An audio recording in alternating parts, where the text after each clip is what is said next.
If you want to get into location sound, you are going to need equipment. And today I'm going to give you a starter sound kit recommendation for how to step your way into the business. Now, gear is expensive, and I'm just going to give you a nice step-by-step order in which you should think about acquiring stuff. So what do you need as a location sound mixer? You're going to need a mixer recorder. You're going to need a boom pole and a mic. You're going to need potentially some wireless, and you're going to need some time code. These are the basic things that you need in order to work as a location sound mixer. As a location sound operator, what are your two most important responsibilities? Number one is to make sure that clear audio is being recorded on set. And the next one is to make sure that later in post-production, that the audio and the video can be synchronized. Okay. Record the clear audio, give them a method for synchronizing the audio to the video. Okay. There's a lot packed in there, and we're going to start talking about the types of jobs that you could be booked on.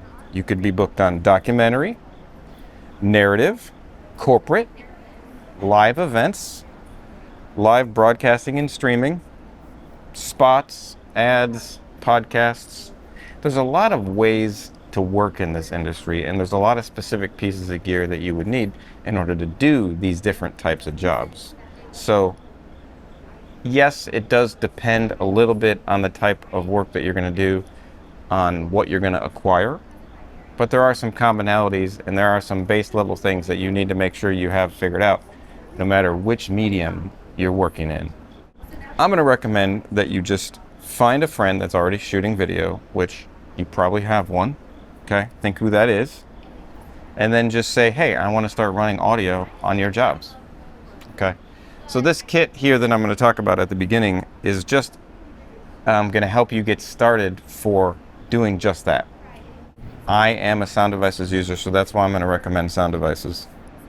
So a MixPre-3 II, a mixer bag to hold the mixer, a harness to keep the bag to your body, a K-Tek Avalon boom pole with an integrated cable, a jumper to get that boom pole to your mixer, a boom microphone. I'm going to recommend the MKE 600 by Sennheiser, one solid lav channel, not 2.4 gigahertz, 3 Tentacle Sync E's, 1 Tentacle Track E, and mixer output cables.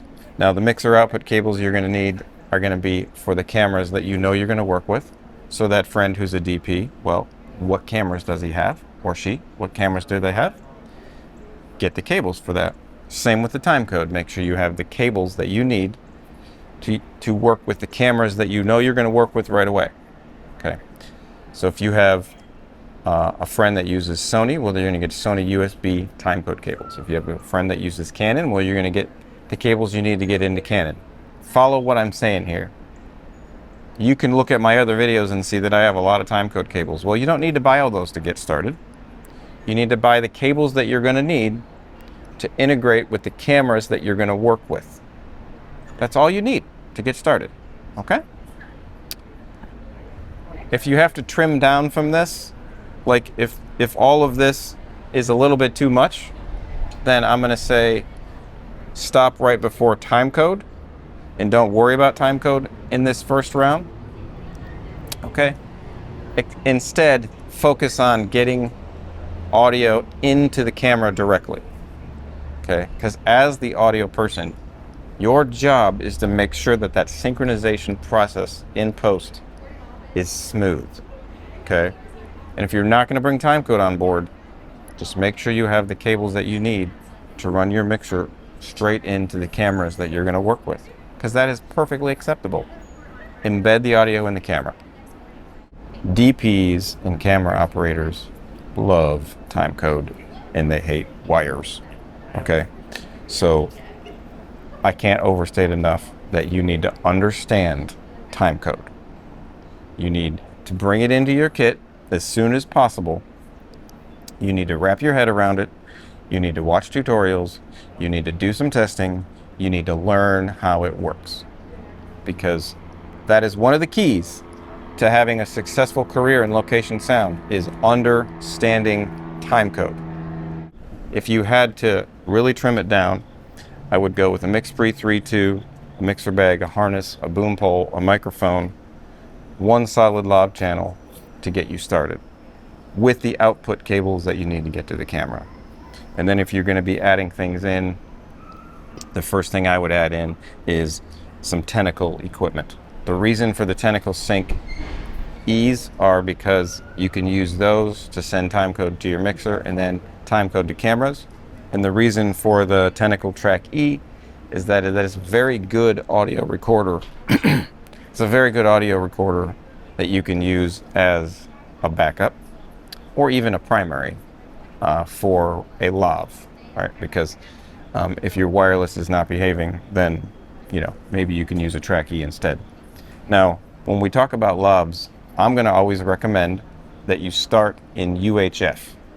As a location sound mixer, right, I don't think you should be bringing 2.4 gigahertz audio as your primary wireless channel. There's way too many failures with those, and you don't have as much control, and those units are engineered for solo operation. All the 2.4 gigahertz units, the DJIs, the Rhodes, all those microphones that are in that range are engineered to just be a solo operator situation where you put a mic on somebody, you put the receiver on a camera, and you're good to go. If you're mixing in a bag, those just aren't meant for that. So I'm going to say start in UHF first, okay? And what do I mean by UHF? Well, there's products made by Sony, Sennheiser, Saramonic, and Deity that are in the UHF spectrum. I personally, I'm going to either recommend a Sony or a Sennheiser, with the edge going to Sony, because I believe Sony right now is winning that price range of like $600 to $1,000 per channel for a UHF system. So what are the things that I think you should look at in your first round of upgrades? Well, in your first round of upgrades, on your MixPre-3 II, I would recommend that you look at the NoiseAssist plugin, the MixAssist plugin, one more wireless lav mic, one that matches your first one. So if you bought a Sony, well then you should get another Sony. If you bought a Sennheiser, you should get another Sennheiser. The next thing that you should consider in this first round of upgrades would be the +2 plugin that they make for the MixPre-3 II, and then potentially a battery distribution system, which is a BDS. So why do I recommend those first round of upgrades? Well, I recommend NoiseAssist because you're going to be in noisy environments all the time. And one of the benefits of being in the Sound Devices ecosystem is that they have amazing noise reduction plugin called NoiseAssist. The other reason why I'm going to recommend the MixAssist is because as soon as you get into a situation where you're mixing maybe two people in front of the camera and they're having a conversation with each other, MixAssist really helps with that. Okay, really helps with that. And then one more wireless channel, because you can't have too many wireless channels, honestly. The +2 plugin, because the MixPre-3 II does allow you to load in a plugin and it turns it into a 5-channel mixer, which extends it and makes it almost equivalent to a MixPre-6, almost, okay? And then a battery distribution system, because you're going to need a battery distribution system down the line, and it's better to use one sooner than later because you should get used to how it works. You should be using longer life batteries, being able to power your bag for a much longer time, also being able to power extra things in your bag. So I waited too long personally to get a battery distribution system, and I just think you should bring one of those online pretty quickly, okay? Maybe you have some documentary stuff where you're following people around, where you're doing some cinema verite stuff, where you're booming conversations, putting microphones on people while they're walking around and interacting, kind of documentary style, okay? Second round of upgrades that I'm going to say, and this is where things get a little interesting because it's going to depend on what you do, like in terms of the types of work that you're booking, right? Because as you grow in your audio journey, you're going to start booking certain types of jobs. You're going to start working with certain people, different types of projects. You know, you're going to fall into sort of a mix of things that you're doing. So these upgrades are not for everybody, but these are things that you should consider in that second round. So one thing you should consider is an upgraded boom mic.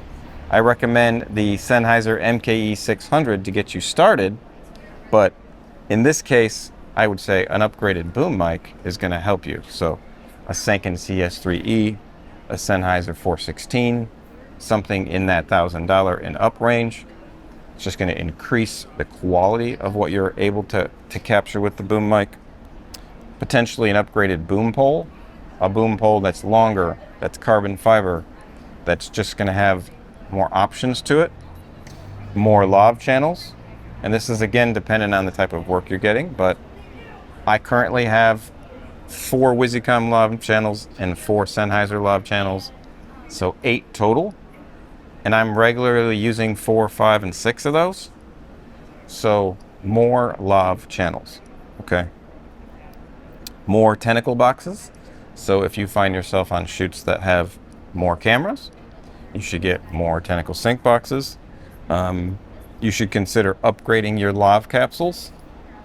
So every microphone system is going to come with a microphone that's included in the wireless. On some of the Sennheiser, you're either going to get an ME2 or an MKE2. And then on the Sony system, you're getting the Sony lav. So, and even Deity and Ceramonic, you're getting their lavs. So I'm going to say, consider upgrading to COS 11Ds or DPAs, upgraded microphones, okay? The other thing that you might consider is a bunch of lav hiding supplies, so ways to hide lavs, under shirts and in costumes and stuff like that. Handheld microphones.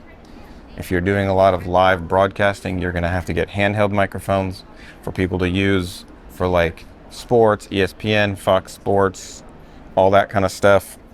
And then specialty microphones, right? Microphones that, you know, you would need just for the type of work that you're doing. If you're recording a certain type of music, maybe you should get some condenser microphones for that. If you're recording a bunch of podcasts, maybe you should look at getting some SM7, 7Bs or 7dBs. So as your work expands, you certainly will find yourself needing to get different specialty microphones to do the things that you're being hired to do, okay?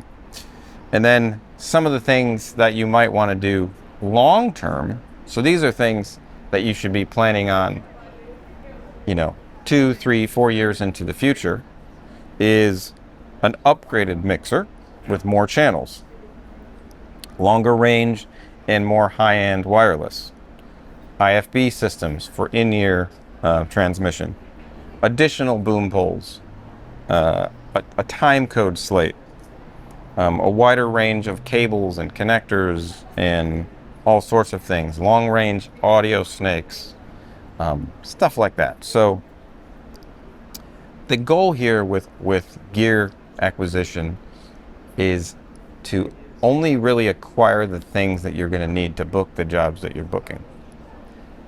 I don't believe in buying gear because you think you're going to book a type of work. I don't recommend that. I recommend buying gear to service the clients that you already have. So I'm not going to buy more wireless until I'm asked consistently to have more wireless. I'm not going to buy multiple booms until I'm consistently asked to bring more booms. I'm not going to all of a sudden increase my channel count on my mixer for any reason other than if I'm being hired to record things that need more channels. Okay. The MixPre-3 with the +2 plugin, the NoiseAssist, and the MixAssist is an extremely powerful unit that can do a lot of stuff. Okay. It can do a lot. And your job as an audio mixer is to maximize the gear that you have. Okay, maximize the gear that you have. So to wrap all this up, I'm just going to encourage you in your journey as a location sound mixer. You got into this for a reason, okay? I love sound. I love everything to do with sound, okay? I'm sure you do too, or at least you think you do. So just dig into that, okay? There is work to be had for someone who understands sound, okay? Honestly, it is a really good specialty to get into in video production, all right? People will respect somebody who knows how to do sound, okay? So if you're looking at getting into this, there's work to be had, there's places to go, but do not go broke right away. Step into it. Okay, I cannot overstate this enough. Step into this. You do not need to spend $20,000 to get yourself started in this. Okay, it's not how it works. Okay, you can get a starter kit, and then you can just upgrade the things as you need to service the clients that you're working with. Okay, I hope this is helpful. I hope this helps you understand how to build a kit out and get started in this business. And hang in there, stick with it, and we'll see you in the next one.